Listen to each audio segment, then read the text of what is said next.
नमस्कार, देशोन्नतीमध्ये मी ऐश्वर्या शिंदे आपलं स्वागत करते। बघूया प्रदेशच्या आजच्या टॉप 10 बातम्या। भारतीय क्रिकेट संघाने तब्बल 13 वर्षांनंतर आयसीसी विश्वचषक स्पर्धा जिंकली। T20 मालिका जिंकून भारताचा जगज्जेता संघ आज भारतात परतलाय। पंतप्रधान मोदींशी हितगुज साधल्यानंतर भारतीय संघ मुंबईत येईल। दरम्यान भारतीय संघातील मुंबईकर खेळाडूंचा महाराष्ट्राच्या विधिमंडळात सत्कार करावा अशी मागणी शिवसेना शिंदे गटाचे आमदार प्रताप सरनाईक यांनी आज विधानसभेत केली। विधानसभेचे अध्यक्ष राहुल नार्वेकर यांनीही तात्काळ या मागणीचा सकारात्मक विचार करत मुंबईकर खेळाडूंचा विधिमंडळात सत्कार करण्यास मान्यता दिली। उद्या 5 जुलै रोजी खेळाडूंना विधिमंडळात बोलावून सन्मानित करण्यात येणार आहे। महाराष्ट्र नवनिर्माण सेनेचे माजी नेते वसंत मोरेंनी मुंबईत शिवसेना उद्धव बाळासाहेब ठाकरे गटाचे प्रमुख उद्धव ठाकरेंची भेट घेतली। मातोश्रीवर जाऊन त्यांनी उद्धव ठाकरेंची भेट घेऊन राजकीय भवितव्याबद्दल चर्चा केली।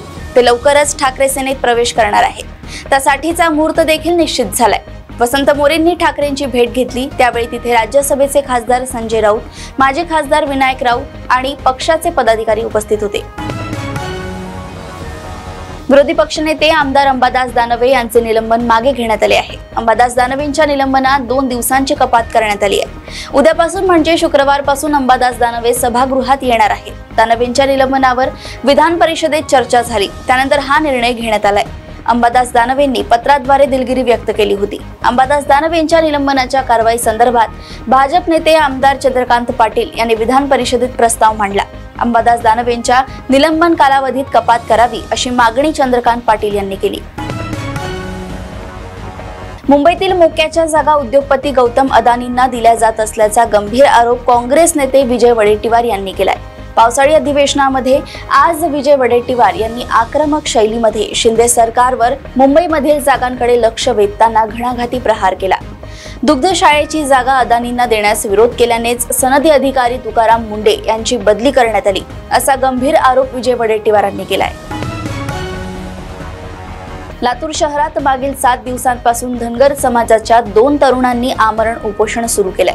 धनगर समाज अनुसूचित जमातीच्या अंमलबजावणी करावी या मागण्यांसाठी लातूरच्या पुण्यश्लोक अहिल्यादेवी होळकर चौकात आमरण उपोषणास बसलेल्या दोघाही तरुणांची प्रकृती खालावली आहे।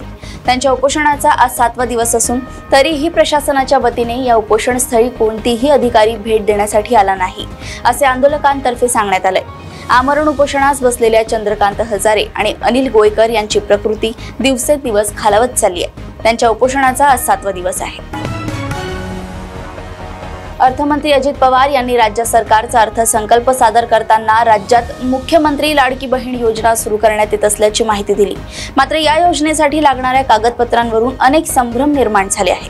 त्यामुळे शासन व प्रशासनाकडून नागरिकांना व लाडक्या बहिणींना महत्त्वाचं आवाहन करण्यात आलंय।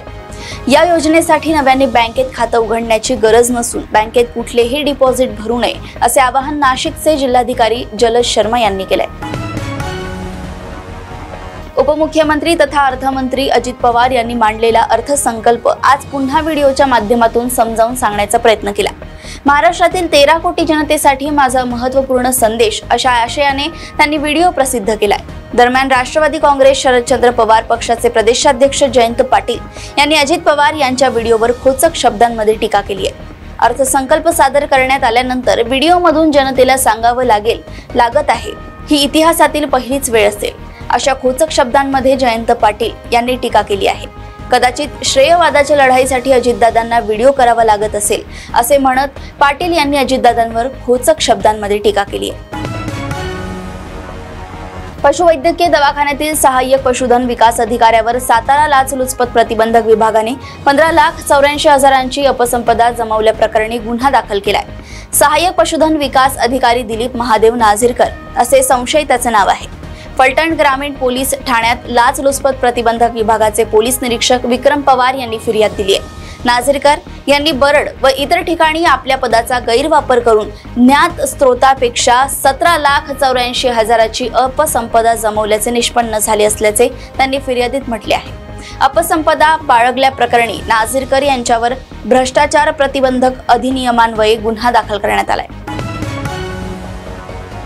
महाराष्ट्रातील खारघर येथे महाराष्ट्र भूषण येथे सोहळ्यात घडलेली असलेली चेंगराचेंगरी असो किंवा हाथरसमध्ये घडलेली घटना असो, हे सर्वजण अंधश्रद्धेचे बळी आहेत। या अंधश्रद्धेला देशातील राज्यकर्तेच खतपाणी घालत आहेत।